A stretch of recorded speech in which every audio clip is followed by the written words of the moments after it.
كثيرا كما أمر ونشهد أن لا إله إلا الله وحده لا شريك له في الخلق والأمر إرغاما لمن جحد به وكفر ونشهد أن سيدنا وسندنا محمدا عبده ورسوله المبعوث إلى الأسود والأحمر لتتميم مكارم الأخلاق. اللهم صل على محمد وعلى آل محمد كما صليت على إبراهيم وعلى آل إبراهيم إنك حميد مجيد. اللهم بارك على محمد وعلى آل محمد كما باركت على إبراهيم وعلى آل إبراهيم إنك حميد مجيد. صدر اجلاس حضرت قاری صاحب عزیز مکرم، مشرانو کشرانو عزیزانو برخوردارانو بزرگانو، یہ صحیح ہے کہ جسمانی اعتبار سے میں آپ کی دعاؤں کا بہت محتاج ہوں،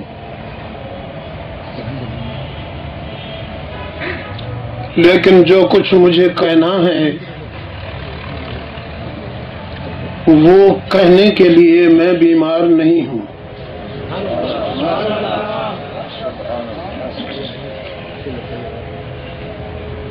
ذکر اور وہ بھی رحمت للعالمین کا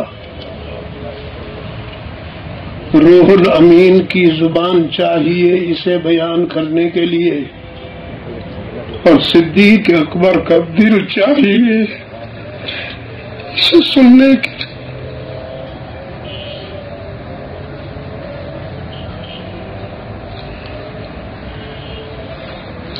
میں اتنی بڑی آزمائش میں نہیں ہوں جتنی آزمائش میں آپ ہیں۔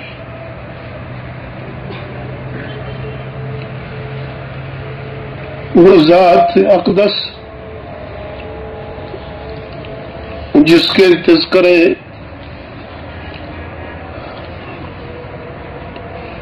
زمانوں سے ہوتے چلے آئے، مختلف زبانوں، مختلف زمانوں اور مختلف اوقات میں ہوتے چلے آئے۔ میرا ایمان ہے کہ ابھی تک اس ذکر کا حق ادا نہیں ہو سکا۔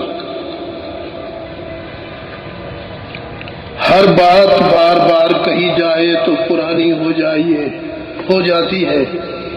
حیات آباد والو، اللہ تعالیٰ تمہاری حیات کو تابندہ رکھے۔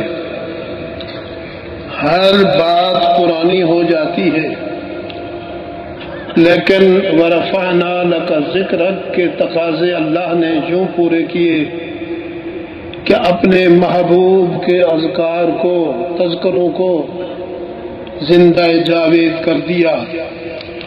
صدیاں گزر گئیں لیکن یہ پرانے نہیں ہوئے۔ زمانہ آزما چکا، آزما رہا ہے، آزمائے۔ جوں جوں یہ تذکرہ بڑھتا جائے گا اس کے شباب میں اضافہ ہوتا جائے گا، اس کی جوانی میں اضافہ ہوتا جائے گا، اور بنی نوع انسان کو زندگی گزارنے کے لیے کامیابی کا راستہ یہیں سے ملے گا۔ عزیزان گرامی، مخدومۃ المسلمین سیدہ عائشہ صدیقہ سلام اللہ علیہا ان کے روحانی فرزندوں نے پوچھا آپ ہمیں رسول اکرم کے سیرت کے حالات بتائیں کہ آپ نے اللہ کے رسول کو قریب سے دیکھا ہے۔ دو خوش نصیب انسان ہیں دنیا میں جنہوں نے اللہ کے رسول کو اتنا قریب سے دیکھا ہے کہ جبرائیل کو بھی وہ قرب نصیب نہیں ہو سکا۔ ان میں سے ایک مرد ہے، ایک عورت ہے۔ مرد صدیق اکبر ہے، عورت انہی کی لخت جگر سیدہ عائشہ صدیقہ ہے۔ اپنے روحانی بیٹوں کے سوال پر فرمانے لگیں هل تقرؤون کتاب اللہ، تم قرآن پڑھتے ہو کہ نہیں؟ انہوں نے عرض کیا پڑھتے ہیں۔ فرمایا تو پورا قرآن محمد عربی کے اذکار سے بھرا ہوا ہے۔ صدیقہ کائنات زوجہ اطہر رسول اللہ صلی اللہ علیہ وسلم کی، انہوں نے فرمایا قرآن جتنا زیادہ پڑھو گے تمہیں رحمت للعالمین صلی اللہ علیہ وسلم کی سیرت سمجھ میں آئے گی۔ مجھ سے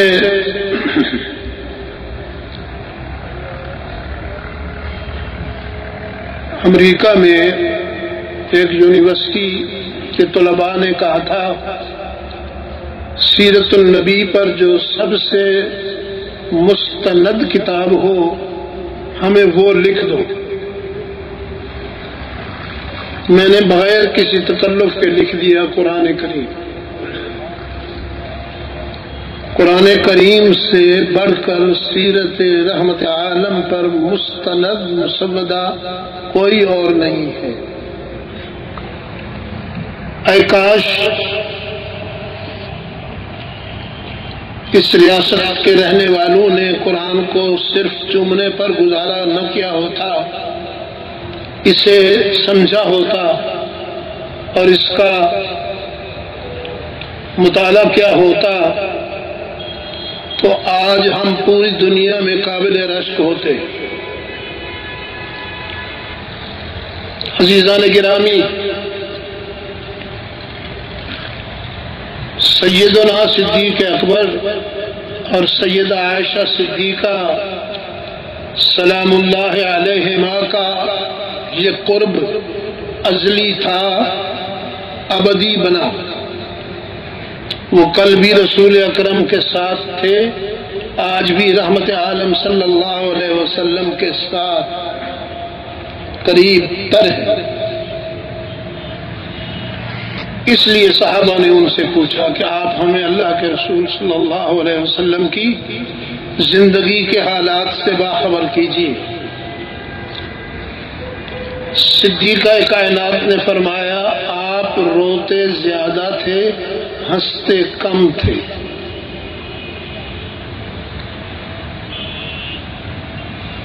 یہاں تک کہ ہنستے وقت عموماً اندرونی دانت نظر آ جایا کرتے ہیں، لیکن ہم نے کبھی اللہ کے رسول صلی اللہ علیہ وسلم کے دانت، اندرونی دانت، انتہائی خوشی کے عالم میں بھی نہیں دیکھے۔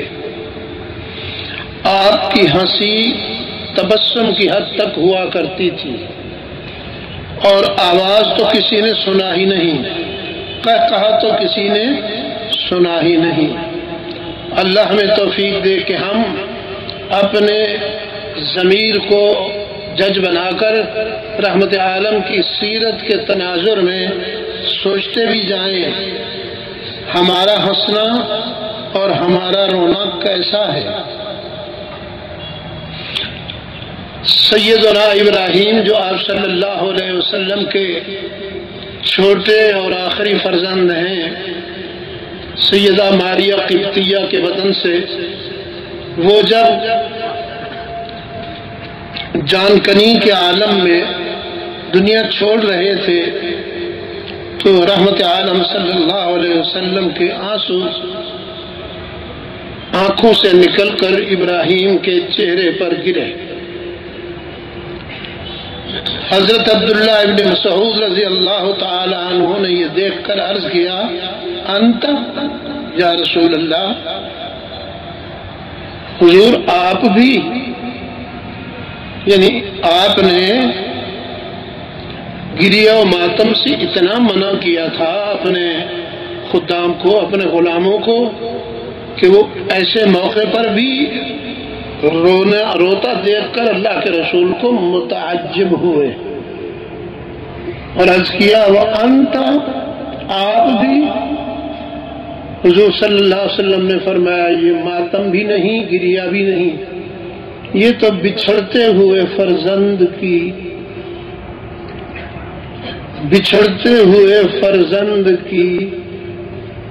یاد میں ایک دکھی باپ کا خراج عقیدت ہے، جس سے میں نے نہیں روکا، نہ تمہیں روکا نہ خود کو روکا، اس حد تک کوئی بات نہیں۔ میرے عزیزو، رسول اکرم صلی اللہ علیہ وسلم کی سیرت صرف خوشنما کہانی نہیں کہ اسے سنا اور بیان کیا جائے، یہ زندگی گزارنے کے لیے ایک بہترین اسوہ حسنہ ہے۔ میں وثوق سے کہتا ہوں، اگر ہم نے اپنے اس وعدے میں وفا کی ہوتی، جس وعدے پر ہمیں یہ ملک اللہ نے عطا فرمایا تھا، اور ہم نے اللہ کے رسول صلی اللہ علیہ وسلم کی سیرت کو اپنایا ہوتا، تو آج ہم پوری دنیا کے لیے قابل رشک ہوتے۔ آج ہم پر دنیا رشک کرتی، لیکن ہم جہاں پہنچے ہوئے ہیں مجھے کچھ کہنے کی ضرورت نہیں۔ رسول اکرم صلی اللہ علیہ وسلم کی سیرت صرف کہنے سننے کی چیز نہیں، سننے سے زیادہ اپنانے کی چیز ہے۔ اپنانے کا فیصلہ کیجئے۔ آپ کے گھروں میں رسول اکرم صلی اللہ علیہ وسلم کی سیرت کی روشنی نظر آنی چاہیے۔ آپ کے دفتروں میں رحمت عالم کی سیرت کی روشنی نظر آنی چاہیے۔ آپ کے اداروں میں رحمت للعالمین کی سیرت کا حسن و جمال نظر آنا چاہیے۔ آپ کے بچوں میں رحمت عالم کا حسن و جمال، سیرت کا حسن و جمال نظر آنا چاہیے۔ انشاءاللہ ہماری بگڑی بننے میں دیر نہیں لگے گی۔ اب جو بگڑ چکی ہے اللہ اس کو بنانے میں دیر نہیں فرمائیں گے۔ میرے عزیز دوستو، سب سے پہلے تو میں آپ کو مبارکباد نہ دے سکا، جلدی کرتا ہوں، دے دیتا ہوں۔ آپ کے انداز کو، جس انداز میں آپ یہ تقریب مناتے ہیں، خراج تحسین پیش کرتا ہوں، اور جہاں تک اللہ نے مجھے پہنچایا میں مثال دیا کروں گا کہ رسول اکرم صلی اللہ علیہ وسلم کی سیرت کو یاد کرنے کے لیے یا اپنانے کے لیے یا منانے کے لیے حیات آباد کے مسلمانوں کا طرز اختیار کرو، جس میں تصنع نہیں وقار ہے، جس میں تصنع نہیں وقار ہے۔ میں نے یہ انداز دارالعلوم دیوبند کی ایک تقریب میں دیکھا تھا، پھر جامعہ اسلامیہ ڈھابیل کی ایک تقریب میں دیکھا تھا کہ وہ میری باتوں کو خاموشی سے سنتے رہے۔ میں نے ایک دو موقع پر ان سے کچھ کہلوانا چاہا تو معتمم صاحب جو اس تقریب کے صدر بھی تھے، انہوں نے عرض کیا، بلکہ انہوں نے فرمایا، ہم نے اپنی قوم کو اپنے بزرگوں کی باتیں سننے کے لیے تیار کیا ہے، بزرگوں کے سامنے بولنے کے لیے تیار ہی نہیں کیا۔ آپ اس کی توقع ہی نہ رکھیں کہ آپ کے سامنے یہ لب کشائی کریں گے، یہ سننے کے لیے آئے ہوئے ہیں، لب کشائی نہیں کریں گے۔ ہم جو کچھ کرتے ہیں مجھے کچھ کہنے کی ضرورت نہیں، آپ کے ضمیر کو جج بناتا ہوں اور آپ پر چھوڑتا ہوں۔ کیا اپنے محسنوں کی یاد یوں منائی جاتی ہے جس طرح ہم مناتے ہیں؟ اللہ کے رسول صلی اللہ علیہ وسلم نے کامیابیاں بہت حاصل کی، میں صرف ایک کامیابی آپ کے سامنے رکھوں گا اور اس کے ساتھ ایک میسج کنوے کروں گا۔ ہم چاہتے ہیں کہ ہمیں فوراً بلا تاخیر کامیابی ملنی چاہیے، بس ہم چاہیں اور حق تعالی ہمیں وہ کامیابی عطا کر دے۔ اسوہ رسول کی روشنی میں میں آپ کو بتاؤں گا کہ بڑی کامیابیاں حاصل کرنے کے لیے بڑی قربانیاں دینا پڑتی ہیں۔ بڑی قربانیاں دیے بغیر بڑی کامیابی کی تمنا کرنا انصاف نہیں۔ اللہ کے رسول صلی اللہ علیہ وسلم 6 ہجری میں مکہ تشریف لائے تھے، آرزو کی بیت اللہ کا طواف بھی ہو جائے اور ہم یہاں سے رب العزت کا شکر گزار بن کر واپس لوٹے، لیکن سنگدلوں نے راستہ روکا اور یہاں تک روکا کہ آپ صلی اللہ علیہ وسلم کو ڈرا حالے کہ آپ احرام کی حالت میں تھے، بغیر عمرہ کیے ایک معاہدہ کر کے واپس جانا پڑا۔ اس معاہدہ کی جو کنڈیشنز تھیں، جو شرائط تھیں، وہ اتنی دل آزار تھیں کہ سیدنا عمر فاروق رضی اللہ تعالی عنہ تو تڑپ اٹھے اور سیدنا ابو بکر صدیق رضی اللہ عنہ کی خدمت میں آ کر کہنے لگے کیا ہم حق پر نہیں ہیں؟ انہوں نے فرمایا ہیں۔ پھر فرمایا کیا مشرکین غلط راستے پر نہیں ہیں؟ انہوں نے فرمایا ہیں۔ فاروق اعظم نے عرض کیا تو پھر ہم عمرہ کیے بغیر دل آزار شرائط کے تحت واپس ہو جائیں اور وہ خوشیاں منائیں کہ انہوں نے ہمیں عمرہ نہ کرنے دیا؟ صدیق اکبر رضی اللہ تعالی عنہ رسول کا عشق سیکھنا ہے تو صدیق اکبر کے قریب ہو جائیے۔ جو جواب دیا وہ کبھی نہیں بھولنا چاہیے۔ فرمایا عمر رسول اللہ صلی اللہ علیہ وسلم اللہ کے سچے رسول ہیں؟ انہوں نے کہا اس میں کوئی شک نہیں، وہ اللہ کے سچے رسول ہیں۔ فرمایا تو پھر اس میں بھی کوئی شک نہیں کہ اللہ اپنے رسول کو ناکام نہیں بنائے گا، وہ جو کچھ کہہ رہے ہیں سچ ثابت ہوگا۔ ہماری آزمائش اور ہمارا امتحان یہ ہے کہ ہم قائد کی اطاعت کریں۔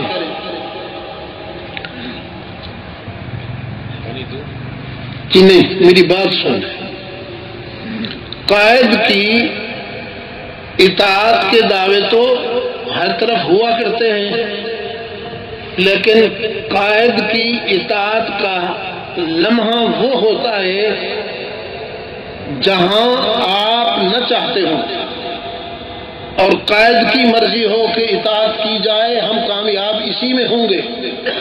اس لمحے میں اگر آپ نے اپنی آنا کو قائد کے ذوق پر قربان کر دیا تو پھر آپ کی کامیابی یقینی ہوگی۔ لیکن اگر آپ یہ سوچیں یا عبد المجید یہ سوچے کہ میری بات مانی جائے تب کامیابی ہوگی تو یہ خوش فہمی ہے۔ ایسی بہت ساری میرے سامنے مثالیں ہیں جو میں عرض کر سکتا ہوں۔ پھر اللہ کے رسول صلی اللہ علیہ وسلم کی خدمت میں آپ کے تیار کردہ یہ دونوں مثالی شاگرد حاضر ہوئے اور وہی بات دہرائی ہوئی، کیا وہ غلط نہیں ہیں اور ہم سچے نہیں ہیں؟ رسول اکرم صلی اللہ علیہ وسلم نے فرمایا بالکل وہ غلط ہیں، ہم سچے ہیں۔ فرمایا تو پھر ہم عمرہ ادا کیے بغیر واپس کیوں چلے جائیں؟ رحمت عالم صلی اللہ علیہ وسلم نے بڑی غور طلب نگاہوں سے، سنجیدہ نگاہوں سے ابن خطاب کو دیکھا۔ خاموش نگاہیں بلا کی خطیب ہوتی، خاموش نگاہیں بلا کی خطیب ہوتی ہیں۔ خاموش مگر متجسس نگاہوں سے دیکھ کر فرمایا عمر کیا میں اللہ کا سچا رسول نہیں ہوں؟ عرض کیا اس میں کوئی شک نہیں آپ اللہ کے سچے رسول ہیں۔ فرمایا تو پھر انتظار کرو، میرا اللہ مجھے ناکام نہیں ہونے۔ اس سے دو باتیں ثابت ہوئیں، ایک یہ کہ اللہ کے رسول صلی اللہ علیہ وسلم کی کوئی بات غلط نہیں ہوتی، اور دوسرے یہ کہ صدیق اکبر کا ذوق بھی وہی ہے جو رسول اکرم صلی اللہ علیہ وسلم کا ذوق ہے۔ اس مرحلے پر جو اللہ کے رسول نے فرمایا وہی صدیق اکبر نے فرمایا۔ چنانچہ روحانی سلسلوں میں جو ہم اختیار کرتے ہیں، ہمارے اکابر کا یہ فیصلہ ہے کہ صدیق اکبر رضی اللہ تعالی عنہ کا سلسلہ رسول اکرم صلی اللہ علیہ وسلم سے قریب تر ہے اصلاح باطن کے لیے۔ آپ صلی اللہ علیہ وسلم اپنے صحابہ کے ساتھ واپس تشریف لے گئے، 2 سال بھی نہیں گزرنے پائے تھے کہ مشرکین نے غداری کر دی، مشرکین نے غداری کر دی اور اختصار کے ساتھ اللہ کے رسول صلی اللہ علیہ وسلم نے تیاری کر لی۔ ان کی غداری ہو گئی، ادھر سے تیاری ہو گئی۔ انہیں بھی پتہ چل گیا تھا کہ ہماری غداری کا انجام کیا ہوگا۔ ابو سفیان چھپتا پھرتا تھا، اللہ کے رسول صلی اللہ علیہ وسلم نے اپنے رفقا کو خاموش اشارہ دے دیا کہ تیار ہو جاؤ۔ آپ صلی اللہ علیہ وسلم مکہ کو فتح کرنے کے لیے تشریف لائے، اور کتنے رفقا کے ساتھ آئے؟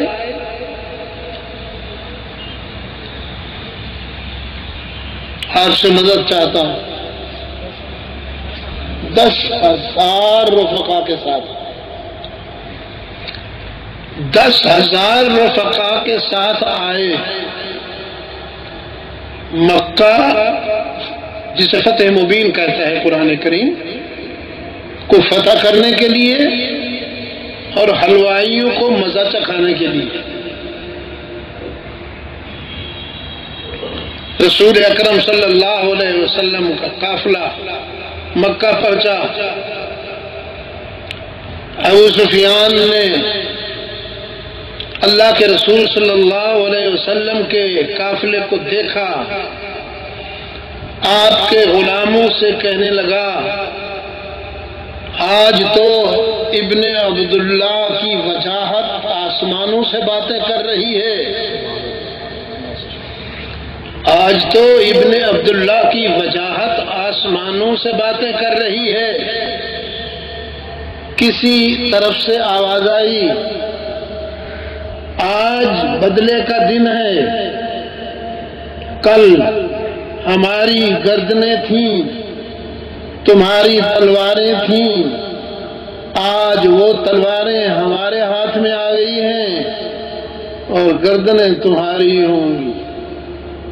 اللہ کے رسول تک یہ بات پہنچی تو اللہ کے رسول صلی اللہ علیہ وسلم نے اپنا نمائندہ بھیجا، فرمایا جاؤ اور ان سے کہو یہ الفاظ پھر نہ کہنا۔ بظاہر تو ان الفاظ میں جلالت تھی، بظاہر تو ان الفاظ میں وجاہت تھی، لیکن رحمت للعالمین کو چوٹ لگی، میری رحمت کو چوٹ لگی، میں یہ الفاظ دوبارہ نہیں سنوں گا۔ ہم بدلہ لینے نہیں آئے، ہم معاف کرنے کے لیے آئے۔ مجھے میرے رب نے عالمین کے لیے رحمت قرار دیا ہے، مسلمین کے لیے، صرف مسلمین کے لیے نہیں، صرف مؤمنین کے لیے رحمت نہیں قرار دیا، میں تو چیونٹیوں کے لیے بھی رحمت ہوں، میں تو حشرات کے لیے بھی رحمت بنایا گیا ہوں۔ یہ الفاظ پھر تمہارے زبان پر نہیں آنی چاہیے۔ ابو سفیان انتہا پسند تھا، ایکسٹریمسٹ تھا رسول اللہ صلی اللہ علیہ وسلم کے معاملے میں۔ رسول اللہ صلی اللہ علیہ وسلم نے فرمایا آج ہمارے بدترین انتقام پسند ابو سفیان کے گھر میں جو جا کے پناہ لے لے، محمد اس کو کچھ نہیں کہے گا۔ آج ہم نئی تاریخ لکھنے آئے ہیں، آج ہم درندگی کا رخ بدلنے آئے ہیں، آج ہم حیوانیت کو انسانیت سکھانے آئے ہیں، آج ہم جبلت انسانی میں رحمت بھرنے آئے ہیں۔ لوگوں سے کہہ دو جو بیت اللہ میں پناہ لے لے، محمد کی تلوار اسے کچھ نہیں کہے گی۔ یہ آواز سب نے سنی، حیرت ہوئی، ہم نے بڑی کامیابیاں دیکھی ہیں، بڑی فتوحات دیکھی ہیں، ہم نے فاتحین کو بھی دیکھا، مفتوحین کو بھی دیکھا، لیکن یہ کیسا فاتح ہے کہ فتح کے دن جس کا سر فخر سے بلند نہیں ہوا بلکہ عاجزی میں اتنا جھکا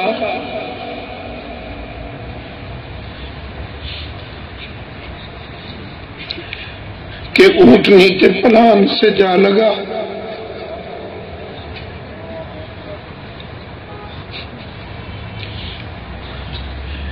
آپ کے ساتھ بیٹھا ہوا آپ کا چہتا غلام،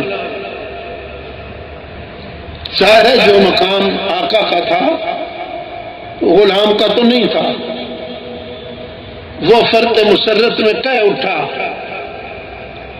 آج بدلے کا دن ہے، آج ہم تمہارے زخموں کا بدلہ چکائیں گے۔ رسول اللہ صلی اللہ علیہ وسلم نے فرمایا نہیں میرے بیٹے، آج معاف کرنے کا دن ہے، انہوں نے ہمیں ستایا تھا، ہم انہیں معاف کر کے دکھائیں گے، انہوں نے زخم لگائے تھے، ہم ان زخموں کو بھول جائیں گے اور دنیا دیکھے گی کہ محمد کا ہدف انتقام نہیں، محمد کا ہدف معاف کر دینا ہے۔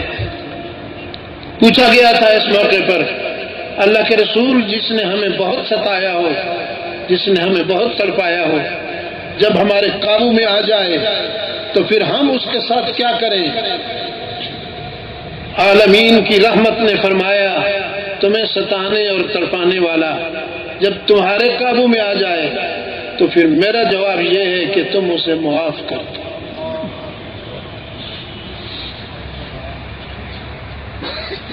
اس سے دل نشین بدلہ کوئی نہیں ہے، اس سے دل نشین بدلہ کوئی نہیں ہے۔ دشمن کو چیر پھاڑ کے رکھ دینا درندگی ہے، دشمن کو گلے لگا لینا انسانیت ہے۔ میں انسانیت کا نمائندہ ہوں، میں انسانیت کے آنگن میں بہار لایا ہوں، میں موسم خزاں میں پھول کھلانے آیا ہوں۔ اس لیے جس نے تمہیں تڑپایا ہو، ستایا ہو، دکھ پہنچائے ہوں، جب وہ تمہارے قابو میں آئے تو تم اسے معاف کر کے دکھاؤ کہ یہ محمدیت ہے۔ میرے عزیزو، حالات کے تناظر میں مجھے یہ کہنے کی اجازت دے دو، پتہ نہیں یہ تمہارے کان میں کس نے بات ڈالی ہے کہ خون کی ندیاں بہانے سے بہادری کا اظہار ہوتا ہے، انسانی لاشیں تڑپانے سے جوانی میں نکھار آتا ہے، بیٹیوں بہنوں اور بچیوں کو ٹکڑے کرنے سے جرأت میں اور شجاعت میں شباب آتا ہے۔ پتہ نہیں یہ جہالت کے کس کونے سے آواز تمہارے کانوں میں پہنچی ہے۔ میں بخدا اس سے انکار کرتا ہوں۔ میں اپنے آقا کے اسوہ حسنہ کے تناظر میں صرف دعویٰ نہیں کرتا، فخر کرتا ہوں میرے عزیزو کہ دشمن کو معاف کرنے سے انسانیت کے آنگن میں بہار آتی ہے۔ ٹھیک ہے، جب تعزیرات کا مسئلہ ہو تو العین بالعین والانف بالانف والاذن بالاذن والسن بالسن والجروح قصاص، وہ تعزیرات کی ضرورت کو پورا کرتا ہے اسلام، لیکن جب رحمت للعالمین کے مزاج سے پوچھو گے تو محمد عربی کا مزاج یہ ہے کہ جب تمہیں تڑپانے والا، جب تمہیں ستانے والا تمہارے قابو میں آ جائے تو اس نے درندگی کا مظاہرہ کیا تھا، تم انسانیت کا مظاہرہ کر کے دکھاؤ، تم اسے معاف کر کے دکھاؤ۔ آ جاؤ اس پر، جلدی آؤ گے تو جلدی فائدہ ہوگا، دیر سے آؤ گے تو نقصان کے بعد فائدہ اٹھاؤ گے، اور دانش مند نقصان سے پہلے فائدہ اٹھایا کرتے ہیں۔ جو نقصان کے بعد فائدہ اٹھائیں ان کی دانش مندی مشکوک ہوا کرتی ہے۔ پاکستان چاہتا ہے، یہ خطہ جو بڑی قربانیوں کے بعد آزاد ہوا، یہ خطہ چاہتا ہے، بے شک چاہتا ہے، 1 کروڑ مرتبہ چاہتا ہے کہ اس خطے کو رسول اکرم صلی اللہ علیہ وسلم کا آئین عدالت ملے، انصاف ملے، اس خطے کو قرآن و سنت کا نظام ملے۔ میں اس سے اتفاق کرتا ہوں، لیکن اس سے کہیں زیادہ یہ خطہ چاہتا ہے کہ اس خطے کو تمہارے ہاتھوں سے رسول اکرم صلی اللہ علیہ وسلم کا اسوہ حسنہ ملے، تمہارے ہاتھوں سے اسوہ حسنہ ملے، تم رسول اللہ صلی اللہ علیہ وسلم کے نمائندے بنو۔ تم دعویٰ بھی کرتے ہو، تمہاری شباہت بھی بتاتی ہے کہ نمائندگی کا حق تمہیں ہے، میں مانتا ہوں نمائندگی کا حق تمہیں ہے، تو پھر نمائندگی کا حق ادا کرو، رسول اکرم صلی اللہ علیہ وسلم کی طرح رحمت کے دریا بہا دو، رونے والوں کو ہنسا دو، یتیموں کے آنسو پوچھ لو، بیواؤں کے سروں پہ چادر ڈال دو، یتیموں کے وارث بن جاؤ، اور معاشرے میں بھڑکتی ہوئی آگ کے شعلوں کو ٹھنڈا کر دو۔ اللہ تعالیٰ آپ کا حامی و ناصر ہو. شکریہ.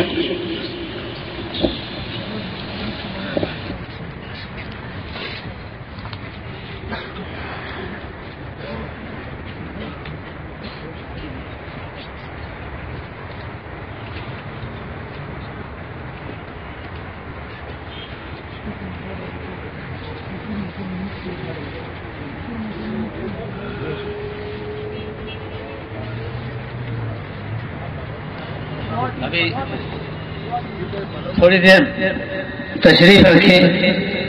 ہمارے حیات آباد کے حضرت مولانا سید البشیر شاہ صاحب اب دعا فرمائیں گے. دعا میں شرکت فرمائیں. اس کے بعد یہاں پر انشاءاللہ نماز بھی ادا کی جائے گی. اور جو ہمارے مہمان دور سے آئے ہیں ان کے لیے دعوت کا انتظام بھی ہوا ہے. تو سب حضرات دعا میں شرکت فرمائیں.